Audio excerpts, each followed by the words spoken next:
ያው እንግዲህ በ2018 ዓመተ ምህረት የአርሶ አደሩን የቡናና ፍራፍሬ ችግኝ እንዲሁም የደን ችግኞችን በተሟላ መንገድ የአርሶ አደሩን ፍላጎት ለማሟላትና የከተማውን ማህበረሰብ የሚፈለጉ ዝርያዎችን በወጀት ችግኝ ጣቢያ ውስጥ 150 ሺህ የደን ፍራፍሬና የደን ችግኞችን በጥቅሉ አቅደን ኦልሞስት ወደ 130 ሺህ ችግኝ አካባቢ አፈልተን አዘጋጅተን ጨርሰናል ማለት ነው። ከዚህ በተጨማሪ እንግዲህ እቅዳችንን 100% ለመሙላት ዘግይተው የሚፈሉ የፓፓያ ዝርያዎችን እነሱንም አፍልተን ከእቅድ በላይ የምንፈጽምበት ሁኔታ ይኖራል።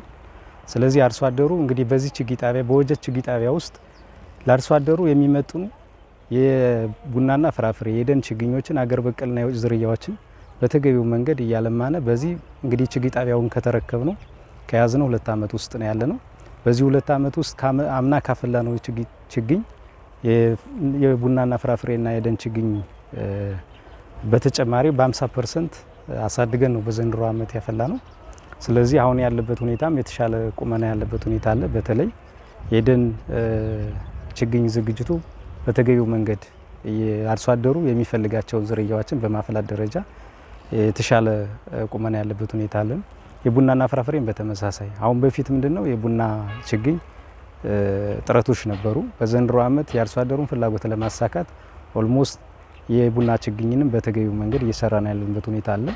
ስለዚህ አርሶ አደሩ የሌማት ትሩፋትን በተገቢው መንገድ ለመስራትና ተጠቃሚ ለመሆን የምግብ ዋስትናውን ለማረጋገጥ የአትክልትና ፍራፍሬ ችግኞችን በተገቢው መንገድ ወስዶ የሚያለማበትና ከባለፈው ዓመትም ተሞክሮ የወሰደበት ሁኔታ ስላለ እንደ ፍኖተ ሰላም ከተማ አስተዳደር እንግዲህ አርሶ አደራችን የሚቸገርበት ሁኔታ አይኖርም።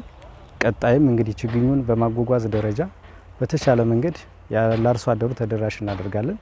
እንግዲህ ችግኝ ጣቢያው ቀጣይም ራሱን የሚችልበት ሁኔታም ይፈጠራል። ከባለፈው ዓመት ካገኘነው ገቢ መነሻ ተደርጎ ስናየው በዘንድሮ ዓመት ያፈላነው ደግሞ በጥፍ የጨመረ ሁኔታ ስላለ ቀጣይ ደግሞ ከዚህ በላይ የምንሰራበት ሁኔታ እድል ፈጥሮልናል ማለት ነው።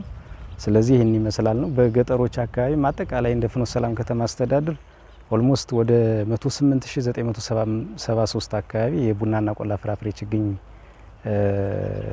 ለማፍላት እቅድ ይዘናል። ኦልሞስት ከ100% በላይ ነው። ወደ 95000 አካባቢ የቡና ችግኝ የቡና ፍራፍሬ ችግኝ የቆላ ፍራፍሬ ደግሞ 108000 አካባቢ አቅደን ሁሎችንም ከ100% በላይ የቡና ፍራፍሬ 97424 ችግኞችን አፍልተን እንገኛለን።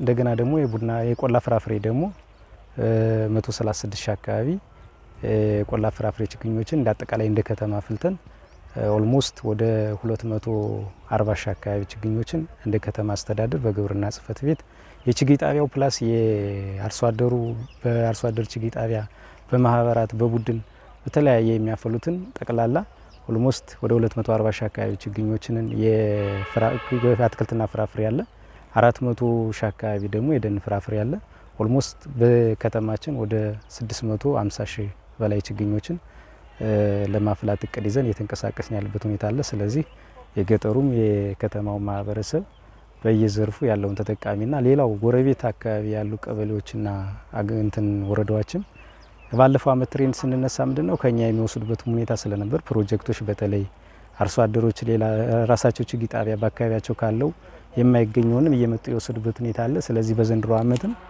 የእኛን ማህበረሰብ ፍላጎት አሟልተን ሌላውን ማህበረሰብ ለመጥቀም ዝግጁ ነን።